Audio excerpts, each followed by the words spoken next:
kutoka shimoni mwa simba hadi ukubwa wa maliwali, mfalme asipate hasara yoyote. Maaziri na maliwali, hakuna sababu ya kumshaki Danieli mbele ya mfalme.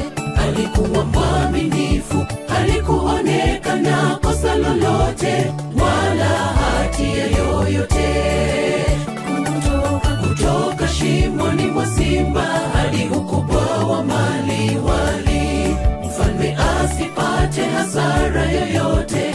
Maaziri na maliwali, hakuna sababu ya kumshaki Danieli mbele ya mfalme. Alikuwa mwaminifu, halikuonekana kosa lolote wala hatia yoyote. Mungu wa Danieli na Mungu wangu ainuliwe, abudiwe, wamtegemeao hawataaibishwa kamwe. Yeye ni Mungu wa thamani, hakuna kama yeye duniani na hata mbinguni juu.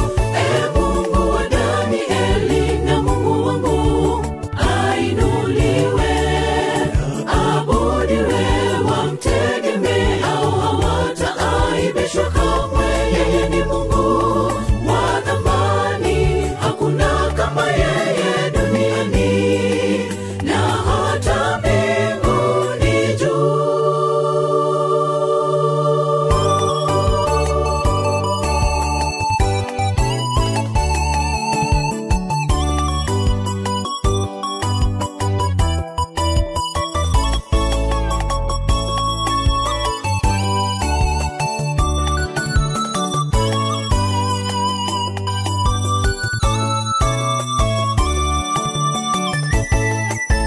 Mungu wa miungu Ebeneza ndilo jina lake, mwamba wa milele kwenye miamba, awekaye huru waliofungwa.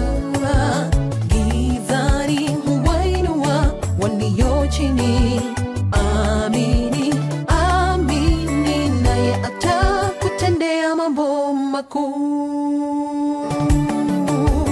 Mungu wa miungu Ebeneza ndilo jina lake, mwamba wa milele kwenye miamba, awekaye huru waliofungwa. Gizani huwainua walio chini. Amini, amini, naye atakutendea mambo makuu. Mungu wa Danieli na Mungu wangu ainuliwe, abudiwe, wamtegemeao hawataaibishwa kamwe. Yeye ni Mungu wa thamani, hakuna kama yeye duniani na hata mbinguni juu. Mungu wa Danieli na Mungu wangu ainuliwe, abudiwe, wamtegemeao hawataaibishwa kamwe. Yeye ni Mungu wa thamani, hakuna kama yeye duniani na hata mbinguni juu. Mungu wa Danieli na Mungu wangu ainuliwe, abudiwe, wamtegemeao hawataaibishwa kamwe.